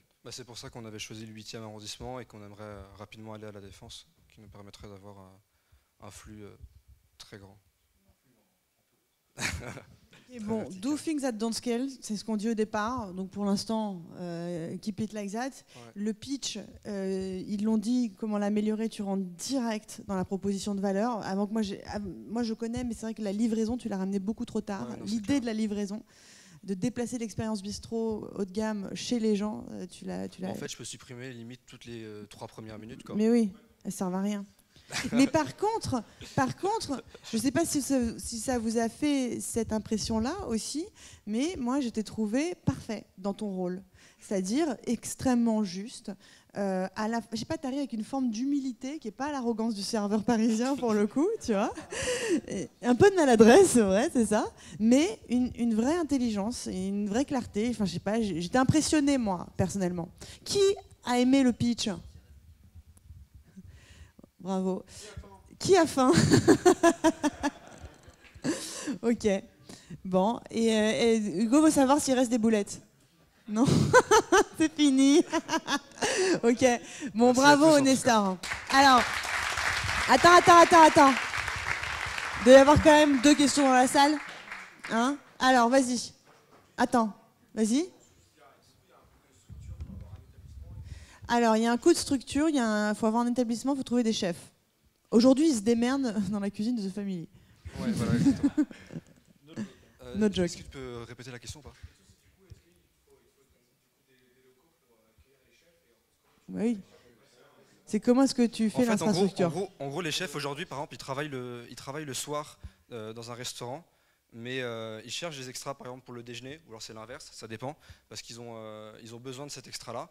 Et du coup, ils sont complètement friands de ce type de mais toi, tu les accueilles dans une structure. Parce que nous, on les accueille dans une structure. Mais c'est ça sa question. En gros, on les accueille dans une structure, donc forcément, oui, il y a les coûts de structure. Donc tu peux louer des labos à Paris, tu en as un peu partout. Et le chef, qu'est-ce qu'il fait? Donc, il est auto-entrepreneur, il arrive, il fait son repas, puis il part, quoi. Donc pour lui, c'est ce qu'il y a de plus simple. Nous, on a un chef dans l'équipe qui gère en fait les menus, qui gère les chefs, qui fait que le chef qui va arriver pour faire les plats, aura le moins de choses possibles à faire, qui s'éloigne de son cœur de métier qui est la nourriture. Donc il n'y a pas de... Nous, on a un coût de structure, mais qui permet de faciliter en fait ce rapport avec les chefs. Et il est peut-être là le modèle.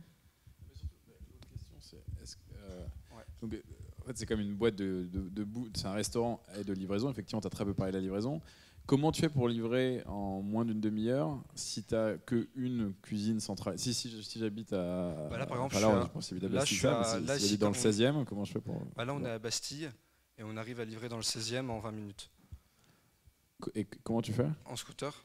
Et puis tu le fais tout le temps. Enfin, en gros, c'est là où, pareil, tu peux arriver à prédire en fait le nombre de commandes qui va arriver. Donc tu sais exactement que, par exemple, à 12h05, il va y avoir une commande, ou dans cette tranche horaire-là, il va y avoir une commande. Le chef aura déjà préparé la commande, qui fait que quand la commande va arriver, et ben le package après, tu l'envoies. Et après, tu coupes le temps de cuisine, en fait. C'est ça. En fait, c'est comme ce qui se passe. Et la livraison est faite en vélo, en scooter? Vélo et scooter. D'accord. Et t'as pas des fours qui réchauffent comme Sprig? Alors en fait, non, on a des grands sacs qui continuent de chauffer aussi pendant la livraison, pour que, c'est-à-dire que la viande, on va la lancer sous-cuite, légèrement sous-cuite, pour qu'elle continue de cuire pendant le service et qu'elle arrive. Ouais. Et tu livres dans tout Paris ou tu as une zone de... Actuellement, on est dans le... il y a une batterie, non, c'est pas lourd en vrai. Hein. On a des...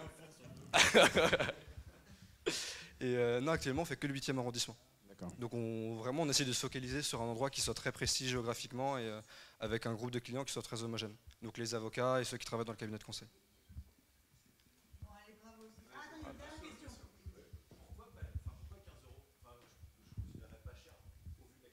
Pourquoi 15 €? Pas cher au vu de la qualité. Pour 15 €, tu as un sushi. Non.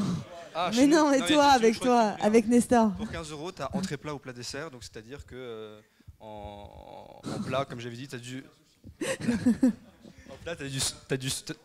Ah, pourquoi on a choisi cette gamme de prix-là? En fait, il y a une barrière psychologique déjà quand tu dépasses les 15 € qui est importante. Et en fait, on voulait faire en sorte que si la personne prenait entrée, plat, dessert, plus boisson, on arrive en dessous de 20 €, c'est-à-dire à 19,80. Et on ne voulait pas aller au-dessus de 20 € parce qu'il y avait cette barrière psychologique qui nous faisait perdre beaucoup de clients. Donc c'est-à-dire que nous, on joue sur le côté 15 €, mais en interne, quand on a réfléchi sur le côté 20 € si la personne prenait tout. Allez, bravo, bravo, bravo.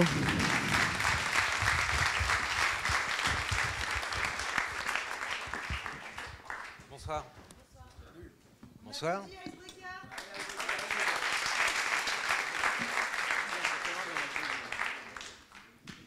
Bonsoir à tous, je suis Mathieu, le fondateur de l'application Icebreaker. Je suppose qu'il y en a pas mal dans la salle qui ont déjà essayé les applications. D'accord. Je suppose qu'il y en a pas mal qui ont déjà essayé les applications type Tinder ou Appen.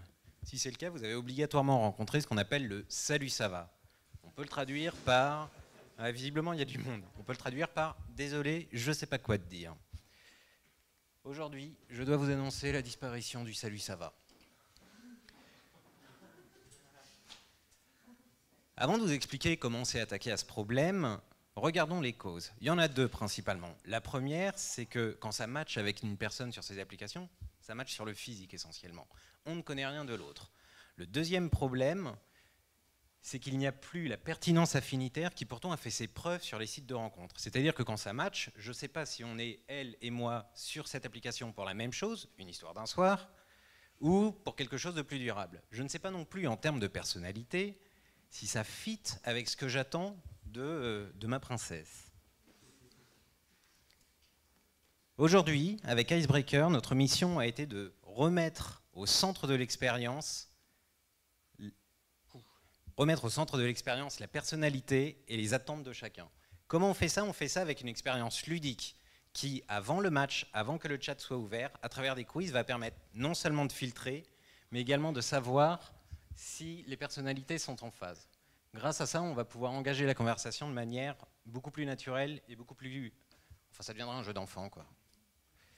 Le plus simple, c'est de vous montrer. Elle, c'est Karine. Comme toutes les utilisatrices d'Icebreaker, elle a associé à son profil 3 questions et les réponses qu'elle attend de son prince charmant. Toutes les personnes qui vont vouloir discuter avec Karine vont répondre à ces 3 questions. Elle me demande, qu'est-ce qu'on fait avec 1 €? On gratte un jeu pour doubler la mise, on va faire 1 heure de Vélib, ou on prend un café au bar. On va faire 1 heure de Vélib. Ma vision du couple idéal, je vais choisir complices comme Mélissa Torio et Jamel Debbouze. Et enfin, les vacances idéales. Pour moi, ce sera Club Med Transat tranquille. Sur les 3 questions que m'a posées Karine, j'ai 2 bonnes réponses. Là, je vais pouvoir négocier en lui laissant un message.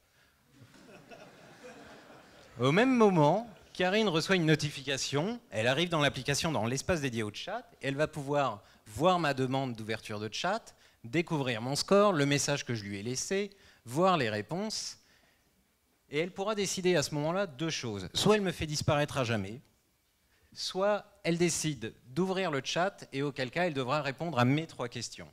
Et là où ça devient intéressant, c'est qu'on arrivera dans un chat dans lequel il y a déjà du contenu.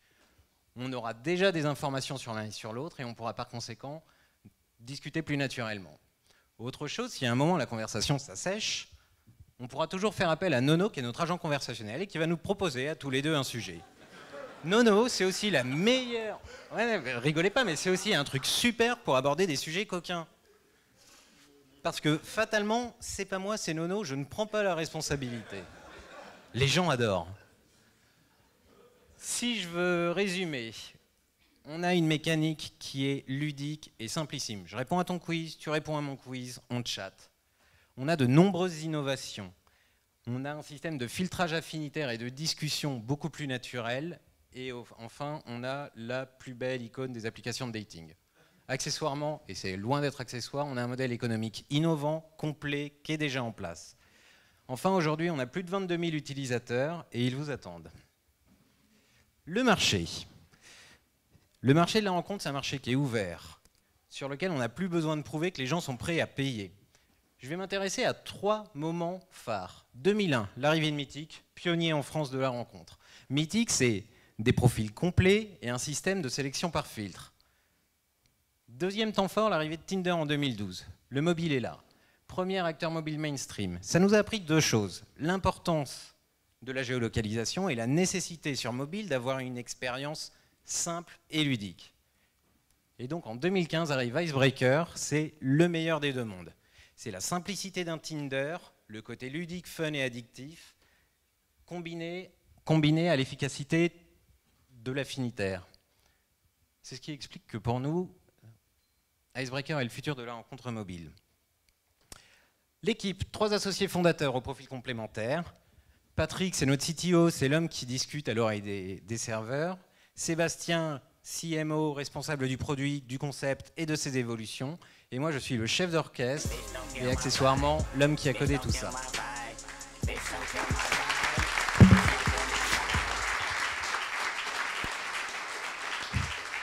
Beaucoup plus impressionnant que répéter tout seul. Hein. C'était mon premier pitch.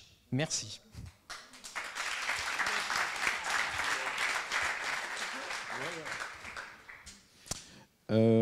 C'était un peu longué, hein. Enfin, attention, ouais, je sais. Tu nous as parlé du business model qui était génial, mais on ne sait pas ce que c'est. Et justement, c'était un appel du pied. Ça tombe très bien, mais je peux en parler tout de suite si tu as 2 minutes. 2 minutes, si tu mets 2 minutes à me pitcher ton business model, t'es mal barré. Non, mais je peux te donner déjà un sneak peek qui fait qu'après tu me diras on se retrouve et on en discute un peu plus longuement. Alors je vais te poser plutôt d'abord une question. Sur tes 22 000 utilisateurs, quelle est la stickiness de ces 22 000 utilisateurs? J'ai énormément d'utilisateurs qui utilisent l'application alors qu'ils sont que 22 000, mais depuis des mois. On a lancé fin mai, début juin de l'année dernière, et j'ai des utilisateurs qui ne sont pas mes amis. Ça donne combien en daily, weekly, monthly? Alors en daily, on est entre 800 et 1000 utilisateurs. Oui. Explique-moi. Et en weekly avec... Ah, je viens de comprendre. Mais non, mais c'est qu'ils reviennent plusieurs fois. Parce qu'ils ont choisi des questions qui leur permettent de sélectionner des personnes. Est-ce qu'on a pour scorer, ils reviennent pour plusieurs soirs. Et ok. Et le principe d'une startup, c'est de rendre les choses compliquées simples. Et toi, tu as pris un truc simple et tu l'as rendu super compliqué. Non, je l'ai rendu... Enfin, je vois pas en quoi c'est compliqué pour le coup, parce que le concept en lui-même... Bah en fait, même si c'est en fait, de la manière dont tu l'as expliqué, si tu veux, Nono qui va t'aider à scorer, le chat, avec les questions avant, les étoiles, si t'as pas assez d'étoiles, je te repose une question, on rechat, tu vois. Non. Dans la démo, c'est compliqué. Encore une fois, c'est beaucoup plus simple que ça. Et tu réponds à mes questions, je réponds à tes questions, le chat est ouvert. C'est que ça. C'est pas filtrant. C'est-à-dire que tu peux te prendre une gamelle au niveau du score et avoir 0 étoile. Si tu ressembles à Brad Pitt, la fille peut très bien icebreaker. Derrière, vous pourrez chatter. Ça, c'est absolument pas limitant. L'important, c'était de fournir aux utilisateurs des données sur la personnalité. Si tu veux, quand tu prends toutes les applications de dating aujourd'hui, ou quand vous prenez les applications de dating, vous allez obligatoirement vous connecter avec Facebook parce que ça permet effectivement de constituer rapidement le profil et de récupérer les amis communs et les centres d'intérêt communs. Tu sors pas ou tu sors pas avec une fille parce qu'elle a liké Minute Buzz, The Family, ça se discute, et Barack Obama sur Facebook. Ce qui t'intéresse, c'est la personnalité de la personne, savoir comment elle réagit dans telle situation, son rapport à l'argent, son rapport à sa mère. Si je puis me permettre, en fait, sûr. tu présumes des choses que la technologie et l'usage des gens ont démontré le contraire. On est passé de Mythique à Tinder, mais tu as oublié entre-temps, il y a eu OkCupid, il y a eu Adopte un mec, et tous ces trucs-là qui étaient des questionnaires à n'en plus finir, où tu as accès aux réponses de l'autre et où tu as un icebreaker, où tu as la possibilité de... Et on a, moi j'observe, et de là... Alors, le pitch de je suis complètement en phase avec toi par rapport à ce que tu dis. C'était des mathématiciens qui vont chercher des algorithmes sur des affinités potentielles avec une croissance de ouf, des millions d'utilisateurs. Et pourtant, aujourd'hui, je n'ai pas envie de dire de conneries, mais il me semble qu'on n'entend plus parler de OkCupid. Et là, tu as Tinder qui arrive. Et toi, tu as dit, on associe la simplicité de Tinder. Mais c'est quoi Tinder? Qu'est-ce qui fait que Tinder est un carton? Qui peut me le dire ici? Pourquoi Tinder est un... Mais c'est quoi la simplicité? C'est le swipe. C'est le swipe avec le pouce, droite-gauche, point to the line, il n'y a rien d'autre. C'est-à-dire que... C'est ce qui fait aussi que 44% des utilisateurs de Tinder sont en couple. C'est ce qui fait qu'aujourd'hui, quand tu prends ton Tinder, tu as quoi? 100 matchs, tu vas en avoir 10 avec qui tu vas commencer à parler, et tu en as 3 avec qui tu parleras véritablement. Mais c'est génial, ouais. Tu sais, ça transforme à fond. Je t'ai pas entendu parler. Le but, c'est de transformer. Absolument. Bon. Et donc, en quoi il n'est pas bon, ce funnel? Je dis pas qu'il n'est pas bon. Okay. Je dis juste que si tu essayes d'avoir une relation et de briser la glace plus facilement, ça peut être intéressant de partir sur la personnalité, et pour toi-même d'ailleurs, d'avoir des filtres. Si par exemple, je sais pas, tu cherches un intello, tu choisiras la question qu'est-ce qu'on regarde ce soir à la télé? Attends. Parce que l'icebreak en lui-même, il y a deux choses que j'ai pu observer, parce que je suis quand même pas mal en contact avec les utilisateurs, puis on a fait pas mal de démos du produit, etc. L'icebreak, la phase de l'icebreak, à savoir le moment où je réponds aux 3 questions, non seulement c'est très rapide, mais c'est ludique et addictif. J'ai vu des gens, j'étais en train de leur pitcher, de leur expliquer, ils téléchargent l'application, ils commencent à jouer avec, ils perdaient le fil, mais n'écoutaient plus. Pourquoi? Parce qu'ils étaient en train d'icebreaker et de ne pas s'arrêter. C'est un côté hyper ludique, c'est rapide, et ça te donne des filtres qui peuvent être intéressants, parce que c'est toi qui fixes les critères de qu'est-ce que tu cherches dans ton mec idéal. Et en fait, tu es en train d'essayer de me convaincre d'un truc, il ne faut pas me convaincre. C'est pas l'exercice d'aujourd'hui. L'exercice du pitch, c'est pas de me convaincre, moi, en tant qu'utilisatrice, si tout de suite, je ressens au contraire que tu es dans une analyse qui rentre par le haut vers le bas. Et moi, ce que je te dis, c'est regarde ce qui se passe. Une startup, par essence, c'est bottom-up. Tu observes des usages, tu observes comment les tendances se passent, et tu en conclus, du coup, une façon de faire. C'est pas psychologique, j'analyse de loin et j'en présume que, et j'assume et je décrète que ça se passe comme ça. Tu auras tous les arguments de la Terre pour dire que c'est bien. La seule chose qu'on demande effectivement dans ce cas-là, c'est les data, est-ce qu'ils reviennent, la stickiness? Oui, non. Et moi, ce que j'ai ressenti, si tu veux, dans le pitch, c'est de la complexité dans quelque chose où de plus en plus, on va vers un trick design. On va vers une compréhension ultra simple qui ensuite amène à de la complexité. Parce qu'évidemment, je veux dire, les gens qui arrivent à matcher avec d'autres gens sur Tinder jusqu'à ce que tu arrives à transformer dans un chat et à parler, dire le nombre de chats que tu peux passer avec quelqu'un où c'est naze et où d'autres ça va bien se passer. Il y a des moments où tu commences à comprendre finalement quelle est la bonne phrase, quel est le bon truc. Donc ce icebreaker se fait aussi, mais d'une autre manière. Le coup de dire les matchs Facebook n'en disent pas sur la personnalité, qu'est-ce qui en dit plus? toi, tu présumes, et ça aussi, c'est quelque chose de psychologique, enfin, je veux dire, c'est une analyse qui vient d'en haut, qui consiste à dire que tu vas avoir une meilleure analyse psychologique des gens quand eux-mêmes répondent à des questions psychologiques, plutôt que si on compare et on regarde leurs likes sur Facebook. C'est un présupposé, c'est une hypothèse, c'est un parti pris auquel je n'adhère pas. Je pense que tu peux en savoir beaucoup sur les gens en regardant qu'est-ce qu'ils font, qu'est-ce qu'ils likent, plus que ce à quoi ils répondent en pleine conscience quand c'est un test psychologique. Et en fait, tout ça pour dire quoi? Je n'en sais rien. Je n'en sais rien, moi, si le truc va marcher. Tout ce que je vois, c'est complexité et vouloir convaincre plus que montrer. Voilà. C'est ce que j'ai ressenti, en fait. D'accord. Mais le mieux pour montrer, c'est peut-être que vous téléchargiez l'application et que vous vous fassiez une idée. Elle est disponible sur l'App Store. Mais je pense que le challenge, tu pars du principe que Tinder ne marche pas. Or, c'est... Non. Pardon, excuse-moi. Quelque part un peu. Enfin, tu te dis, ça marche pas très bien, je vais améliorer Tinder. C'est comme si tu disais, je vais améliorer Facebook. Pour moi, Tinder a gagné. Ils ont la plus grosse... c'est une marketplace, donc ils ont plus de liquidité. C'est pas aussi sticky que Facebook parce que les gens vont et viennent parce que c'est du dating et qu'ils sont pas très loyaux par définition. On sait quoi si ça marche. Ça dépend lesquels. Mais du coup, essayer d'itérer et de battre Tinder à son propre jeu, j'ai pas vu dedans d'insight assez unique pour aller battre une machine comme Tinder qui monétise, qui est dans le top 10 de l'App Store, qui va pouvoir commencer à faire de la pub en plus de l'énorme masse de viralité qu'ils ont déjà. Ça me semble être extrêmement compliqué. Alors attention. Sans un angle vraiment très particulier. La première chose, c'est que je dis absolument pas qu'on est meilleur que Tinder. Loin de là, on est juste différent. Ce qui est intéressant, quand tu regardes Tinder, c'est que les fondateurs ont clairement expliqué qu'ils n'avaient pas fait une application de rencontre amoureuse. C'est une application de mise en contact. Alors le côté très français d'ailleurs de la relation amoureuse à travers Tinder est réel, on est d'accord. Le deuxième point qui est intéressant, c'est que leur mécanique du swipe et la simplicité, c'est quelque chose qui nous a prouvé le besoin de quelque chose de très simple sur mobile. Il est vrai que j'ai visiblement très mal fait transparaître le côté ludique et simple d'Icebreaker. Mais j'ai peut-être plus desservi le produit qu'autre chose. Encore une fois, essayez et revenez vers moi si oui. Et l'autre chose, juste pour un conseil sur le pitch, n'importe quel service de dating, et je pense que Alice connaît bien sûr, elle en a besoin, mais elle faisait allusion à ça, c'est que le site de dating ne marche que si tu arrives à avoir les filles. Enfin, le challenge, il faut que ce soit quelque chose qui offre un service aux filles, parce que si tu as les filles, les mecs suivent et arrivent. C'est comme ça que Adopte un mec a gagné, et Tinder aussi, en donnant le pouvoir aux nanas.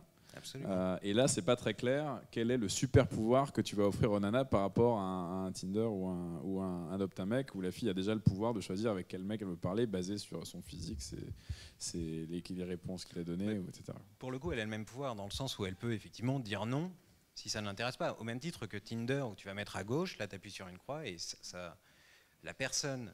Tu es notifié, contrairement à un Tinder, dans Icebreaker, tu es notifié qu'une personne s'intéresse à toi. Il n'y a pas cette notion de les deux doivent anonymement... Bitch don't kill my vibe. Bitch don't kill my vibe. Je pense qu'on devrait faire ça aussi pour les commentaires, comme ça au moins. Donc moi, en fait, le point, c'est qu'il y a pas... C'est dans la complexité, je suis d'accord avec ça. Je vais pas remettre... Enfin, si je vais remettre une couche, mais pas exactement de la même manière, c'est qu'en fait, on sent pas qu'il y a de cas particuliers. On sent pas que tu as une hypothèse forte que tu es en train d'essayer de tester violemment. Et en fait, c'est cette espèce de mi-cuit, mi-machin qui fait qu'on ne le sent pas. Et c'est un peu ça. Parce qu'aujourd'hui, Tinder, quand t'en parles, pour la viralité, tu en pitches en 1 seconde. Alors tu dis oui, elle dit oui, ça match, tu parles. Super. Appen, tu en parles en 1 seconde. Le fondateur, quand il m'avait dit, je lui ai dit, mais c'est quoi ton hypothèse? Quand il commençait à peine son truc, il me dit, putain, mais quand la meuf, elle a 200 mètres, t'as 10 fois plus la gaule que quand elle a 10 km. Je fais, ok, c'est une bonne hypothèse à tester. Et en fait, le truc, c'est que là, il n'y a pas d'hypothèse. Si demain, je vois quelqu'un et je dis putain, je suis sur Icebreaker, qu'est-ce que je vais lui dire? Je vais lui casser la tête avec toutes les features et finalement, il ne va pas y avoir une phrase. Il faut que tu simplifies la possibilité de ton utilisateur, du jury, du public à pitcher ton app en 1 seconde. Et aujourd'hui, ce n'est pas du tout le cas. Parce que tant que tu n'as pas la possibilité de prendre ce petit point-là et de l'expliquer, tu sauras jamais, et si ça marche, c'est ça le pire, c'est que tu sauras même pas pourquoi ça a marché et tu pourras même pas double down sur potentiellement ce qui est une hypothèse validée ou invalidée. Et ça, c'est un gros problème. Et en fait, le truc, c'est que tes slides, elles sont un peu comme ton produit et la façon dont tu en parles, c'est qu'elles sont super compliquées. Enfin, je regarde la slide de l'équipe, Ouais. c'est super compliqué. Donc c'est ça le feedback de fin, c'est que c'est pas le but, c'est pas de convaincre quelqu'un. On n'est pas dans un débat. On doit juste être dans une vélocité. Et aujourd'hui, cette vélocité, elle est pas pure, elle n'est pas simple, et elle doit vraiment l'être sur la façon dont tu penses, sur la façon dont tu parles, et sur la façon dont tu fais. Et tant que ces trois-là sont alignés sur la complexité, pas sur la simplicité, c'est très très difficile de faire un truc, notamment sur le dating, qui doit être plus simple. Et moi, le dernier truc, j'aime bien aussi un point sur le truc, c'est que moi, je le pitcherais potentiellement comme le Tinder, ou bref, le réseau de chat pour les handicapés, pour ceux qui n'arrivent pas à parler. On leur donne un icebreaker, on leur donne des excuses. Imagine, tu arrives à prendre tous les timides des réseaux sociaux qui n'arrivent pas à ouvrir, et tu les mets, enfin des réseaux sociaux, des réseaux de dating, et tu arrives à les mettre sur ton app. Ça, c'est un truc que je peux pitcher en une seconde. Tu vois, tu galères sur les trucs là, putain, ça va t'aider à fond. Et ça, je ne l'ai pas non plus retrouvé. Voilà. Mais après, je pense que tu fais un bon taré du dating, et du coup, peut-être que tu trouveras un truc génial un jour, parce que franchement, tu as l'air d'en vouloir sur ce secteur-là. Ouais, c'est pas le premier. Et, non, mais sérieux, et donc, on applaudit parce que c'est quand même bien. Merci. Et attends. On prend des... on prend des questions pour ceux qui ont regardé le match de foot, là. Je les ai cramés. Ouais, c'est Mathieu. Il rejoint pas du tout le jury. Merci.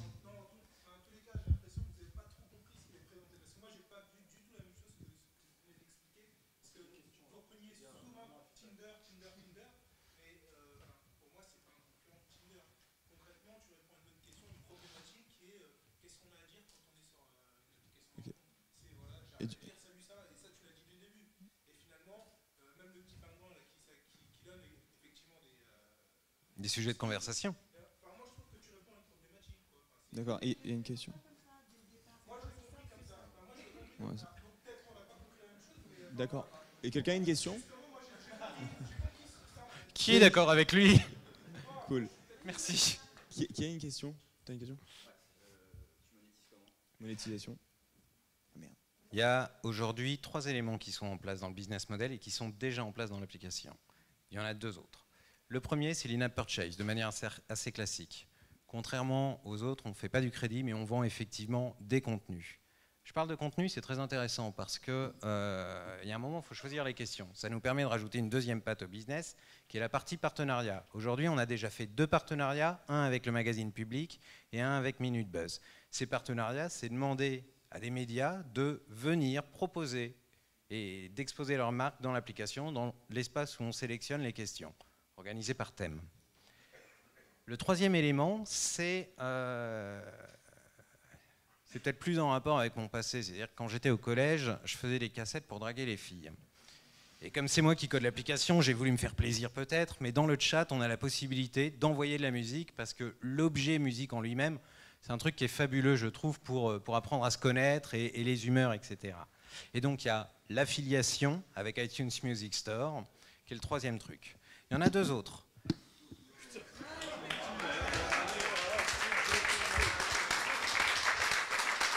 Merci. On applaudit surprise du chef.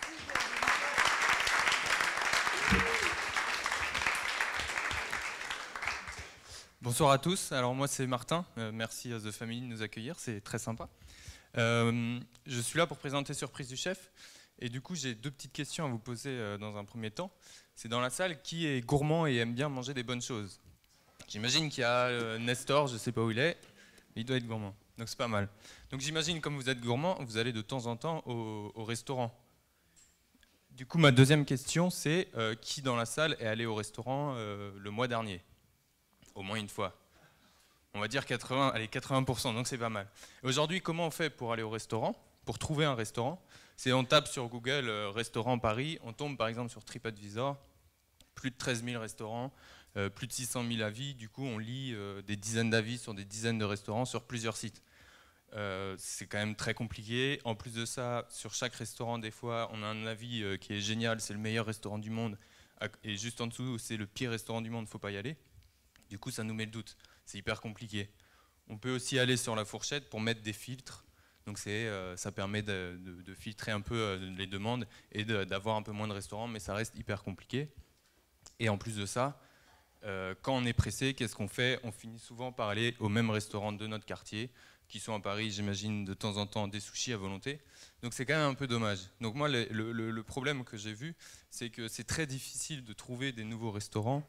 Et au final, il y a une certaine routine qui sort et on va toujours dans les mêmes restaurants de quartier. Donc c'est quand même très dommage. Donc c'est pour ça qu'on a créé Surprise du Chef. Et pour surfer un peu sur la vague de Magic et toutes les startups qui ressemblent, on a lancé le MVP il y a un peu moins d'un mois, un simple numéro de téléphone. Et donc comment ça marche? C'est très simple. Vous nous envoyez par SMS vos envies du moment, assez globales. Par exemple, je ne sais pas, dîner romantique après avoir utilisé Icebreaker sur ce soir Paris 13e. Nous, on va avoir trouvé le restaurant qui vous correspond à partir des restaurants qu'on a présélectionnés au départ. On vous donne une description assez globale du restaurant. Et si ça vous plaît, si vous dites OK, on y va, on vous le réserve pour vous. Et on vous envoie l'itinéraire 1 heure et demie avant, sans vous donner le nom. Comme ça, ça vous invite pas à aller lire les avis sur les différents sites. Et ça ne vous met pas le doute. Et ça vous permet de découvrir des restaurants dans lesquels vous ne seriez peut-être pas allé si c'était à vous de choisir. Aujourd'hui, c'est quoi le marché? C'est quoi les concurrents? Je vais commencer par les concurrents parce que tout le monde va me dire c'est des gros mastodontes. Il y a La Fourchette, TripAdvisor, Yelp, Michelin. Enfin, il y a beaucoup de monde. Mais ça veut dire qu'il y a du marché. La réservation de restaurants, c'est un gros marché. Par exemple, La Fourchette fait plus de 700 000 réservations par mois. Donc il y a du marché. Donc c'est pour ça qu'on va là-dedans. On pense qu'on peut faire quelque chose. Comment on vit? C'est très simple. On fonctionne comme La Fourchette. On est des apporteurs d'affaires pour les restaurants et ils nous reversent des commissions. Et par la suite, il y aura potentiellement des services premium tels que pour les étrangers par exemple, la réservation de taxi. Comme ça, ils n'ont plus à s'embêter de chez eux jusqu'au restaurant et au retour, tout est géré. Merci beaucoup.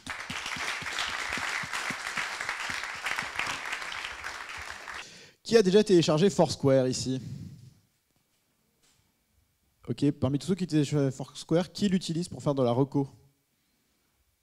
Ok, super. Foursquare est le meilleur outil de recommandation aujourd'hui pour des restaurants. Ça marche super bien à New York, ça marche dans toutes les grandes villes, c'est super, mais personne l'utilise. C'est la fausse bonne idée universelle de la recommandation. Tu demandes à des gens s'ils veulent un bon resto, tout le monde va te dire oui. Tu vas leur dire de télécharger l'app, tout le monde va le faire par bienveillance, et tu leur demanderas 3 semaines après s'ils l'utilisent. Ils l'utiliseront pas. Pourquoi? J'en ai aucune idée, pour être honnête. Je sais juste qu'il n'y a aucune boîte de recommandation au monde qui marche, que TripAdvisor est un forum plus qu'un système de reco, que La Fourchette est un système de réservation et dont la recommandation n'est qu'une feature post-outil de réservation. Et donc, je ne sais pas comment est-ce qu'on craque le truc. Et donc, moi, la question que j'ai, c'est, en fait, tu as une espèce de concierge personnalisé. Comment est-ce que tu fais ta sélection et comment est-ce que tu rends les gens contents du service? Donc, tu as raison, je suis un concierge. J'espère pas faire de la recommandation.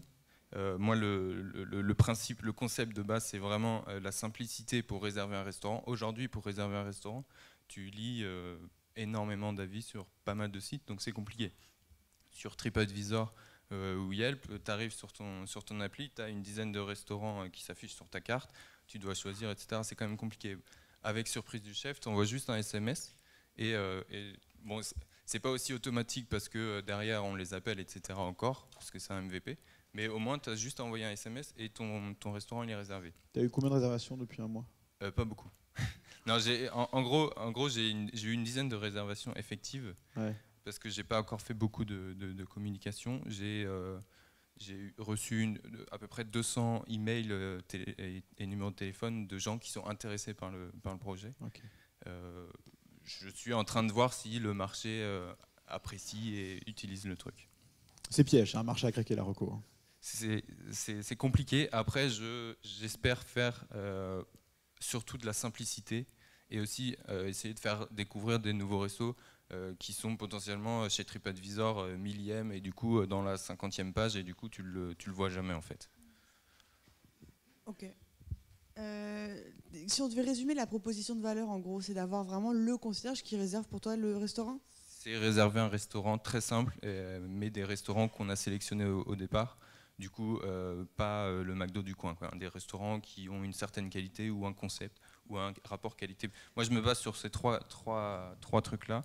C'est soit une qualité très bonne, soit un concept étonnant, soit un rapport qualité-prix qui est vraiment bien.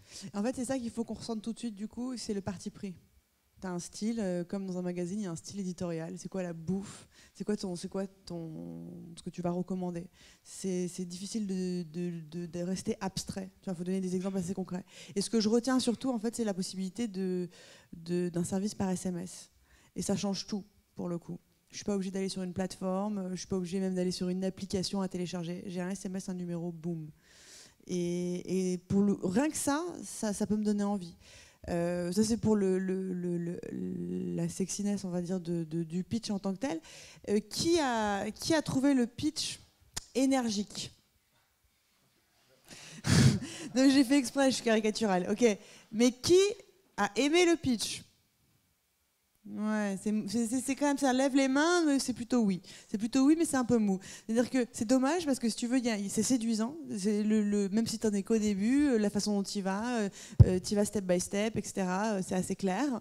Et puis, il manque juste la dynamique, c'est-à-dire l'énergie, ce que tu nous transmets. C'est le moment où voilà, faut prendre l'exercice du pitch comme un moyen de passer sa flamme, quoi, de transmettre sa passion.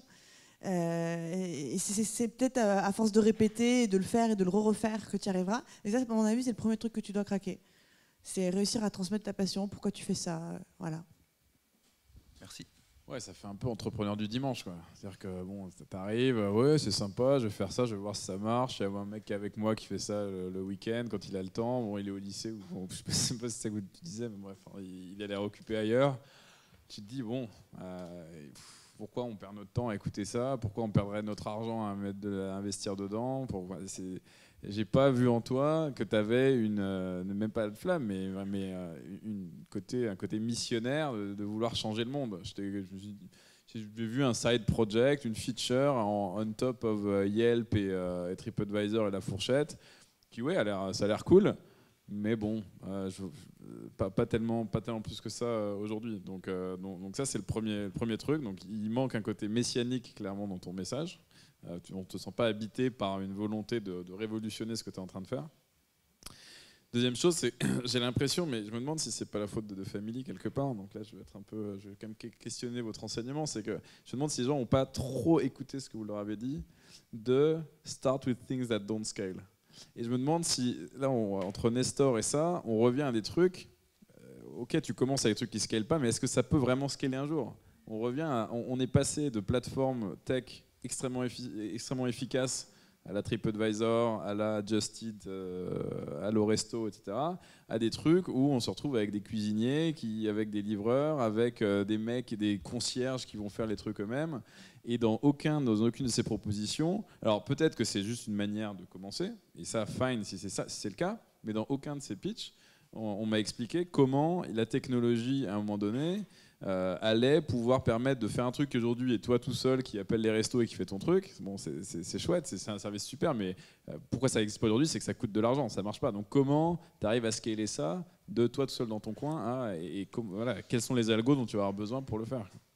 En fait, à la base, je voulais faire une appli mobile qui ressemblait un peu à WhatsApp, où ils envoyaient le SMS et on répondait automatiquement, bah tiens, on a ce restaurant-là qui est pas mal. Du coup, derrière, pour répondre à ta question technologie, il y a de la reconnaissance de texte, il y a des algos pour filtrer les restaurants, etc. Mais je me suis dit, en voyant Magic, etc., bah, vas-y, teste ton marché, parce que je ne sais pas du tout en fait si les gens sont prêts à être surpris comme ça et à ne pas connaître le nom du resto. Donc vas-y, teste ton marché. Tester, c'est bien, ça c'est donc Lean Startup, mais il faut aussi avoir une thèse. Je veux dire, quand tu lances quelque chose, tu as aussi une conviction. Si tu te dis, tu veux lancer un truc, en fait, ça se trouve, personne. Enfin, Si toi, t'es pas convaincu que les gens ont besoin de ton truc, ça sert même à rien de commencer. En fait, ma conviction, c'est que c'est très compliqué de trouver des restaurants aujourd'hui, malgré les TripAdvisor, etc., parce qu'on lit quand même beaucoup d'avis qui sont rarement tous 5 ou tous 0. Et j'ai perdu le fil de ce que j'allais dire. C'est dur de trouver des restaurants. C'est dur de trouver des restaurants et la simplicité aussi. Ok, moi je suis complètement d'accord avec ce que tu viens de dire sur le point du MVP. Je pense que tu n'as pas un numéro de téléphone parce que tu as un MVP. Ton produit, c'est le numéro de téléphone. Derrière, ton problème, c'est comment tu scales chaque seconde pour répondre à ce truc-là en moins de ressources possible. Et en fait, c'est ce qu'on a envie d'entendre, c'est que, ok, il y a un truc qui est en train d'être validé, et encore une fois, le valider, il est à mettre entre guillemets par les Magic, et notamment par Operator qui se lance aux US, et qui est par une brute de machine learning et compagnie. Donc parle-nous un peu plus de ça pour qu'on comprenne que c'est pas juste un numéro, et derrière toi et tes potes vous répondiez, mais que vous êtes en train d'essayer d'apprendre à le faire de façon de plus en plus efficiente. Ok. Ça marche, c'est pas grave. Tu vois, t'appuies sur un bouton, c'est génial. On voudrait pitcher. Bref. Le truc, c'est que maintenant, quand on entend ça, quand on entend cette espèce de non-violence, moi, ça ne veut pas forcément dire qu'il faut que tu viennes ici avec un chapeau pointu et que tu sois quelqu'un d'autre que t'es toi-même. Moi, je pense que tu as bien pitché avec un petit peu plus d'énergie, ça aurait été beaucoup mieux. Mais au final, j'ai pas envie de te changer. Je sais pas si vous avez vu le pitch d'Elon Musk pour son nouveau truc là, de batterie sur le mur en radiateur là. Il est super mauvais en fait, mais en même temps il est génial. C'est-à-dire que c'est pas du tout un pitch à la Steve Jobs à l'américaine, c'est un pitch super maladroit où tu vois il se plante, il rigole, il y a un mec qui lui fait une dédicace dans la salle, il fait yes, mais bon jamais tu verrais ça sur la keynote, mais au fait ça passe de façon géniale et c'est un des meilleurs pitchs qui a été fait depuis très longtemps. Donc c'est pas grave si ça ressemble pas forcément à du show à l'américaine, tant que ça reste à peu près authentique. Après moi je pense que, alors, juste un truc, quand tu es arrivé sur scène, tu as voulu faire le coup de je mets le public sur 2 questions. Et les 2 questions, c'est forcément tout le monde l'a fait. J'ai l'impression que le mec il arrive et il dit quelqu'un qui a respiré le mois dernier. Évidemment tout le monde va dire oui. C'est bien de faire ça. Mais là c'est un petit peu pipou et nous on a l'impression de se faire un peu avoir. Donc du coup trouve un truc un peu moins générique. Donc voilà, après la recommandation je suis d'accord avec Jean, mais je pense que ton problème c'est la simplicité et moi je ferai un cas vraiment en direct ou pas en direct, mais d'essayer de montrer à quel point t'es comme ça, c'est un jeu d'histoire, il y a ta meuf qui veut aller manger, tu sais pas quoi faire, t'as même pas envie de réserver et c'est ça le point. Tu sors ton portable, t'as l'habitude de parler par texto avec n'importe quoi et en messaging, t'envoies vas-y gars en réservement à Resto Cool dans le 18e, point, c'est fini. Et en fait ce truc là que t'arrives à faire 10 fois plus rapide que tout le monde, c'est tout ce qu'on veut entendre. Et après derrière que tu es capable de le faire à l'échelle, ou en tout cas que tu es capable d'apprendre avec les gars derrière pour le faire à l'échelle. Voilà pour moi. Merci.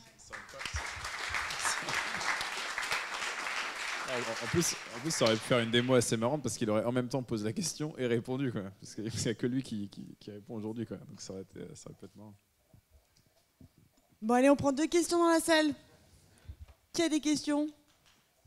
Allez-y. Non? Bon, bah très bien. Alors, c'est parti pour les votes. Tu restes là? Bah ouais, applaudimètre. Tous les pitchers viennent sur scène. Et vous allez donner dans le micro votre nom pour rappeler. Bon, déjà, on s'applaudit. Merci d'être encore ici. Bravo à eux.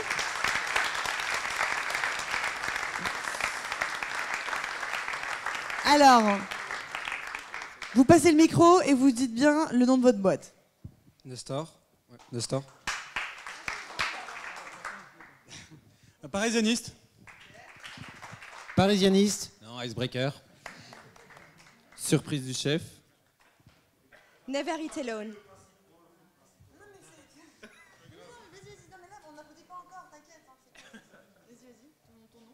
Marie.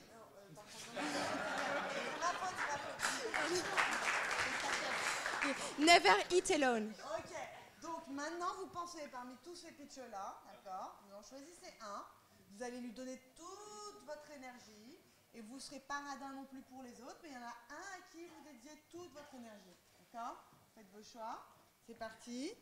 Maintenant, si vous vous décidez sur celui-là, c'est maintenant. 1, 2, 3, Nestor. Ok.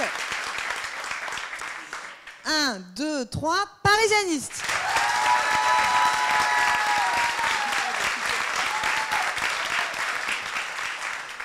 1, 2, 3, Icebreaker.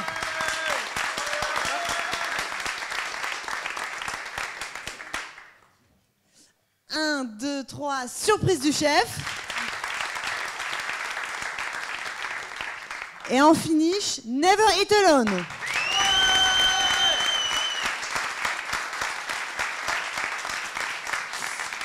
Alors donc ça se joue entre toi et toi. Vous revenez devant, c'est parti. Et maintenant, vous choisissez entre les deux. On commence par les femmes. À la 1, à la 2, à la 3.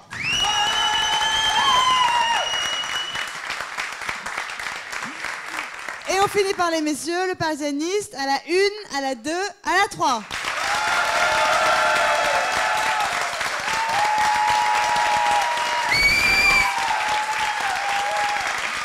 Bon.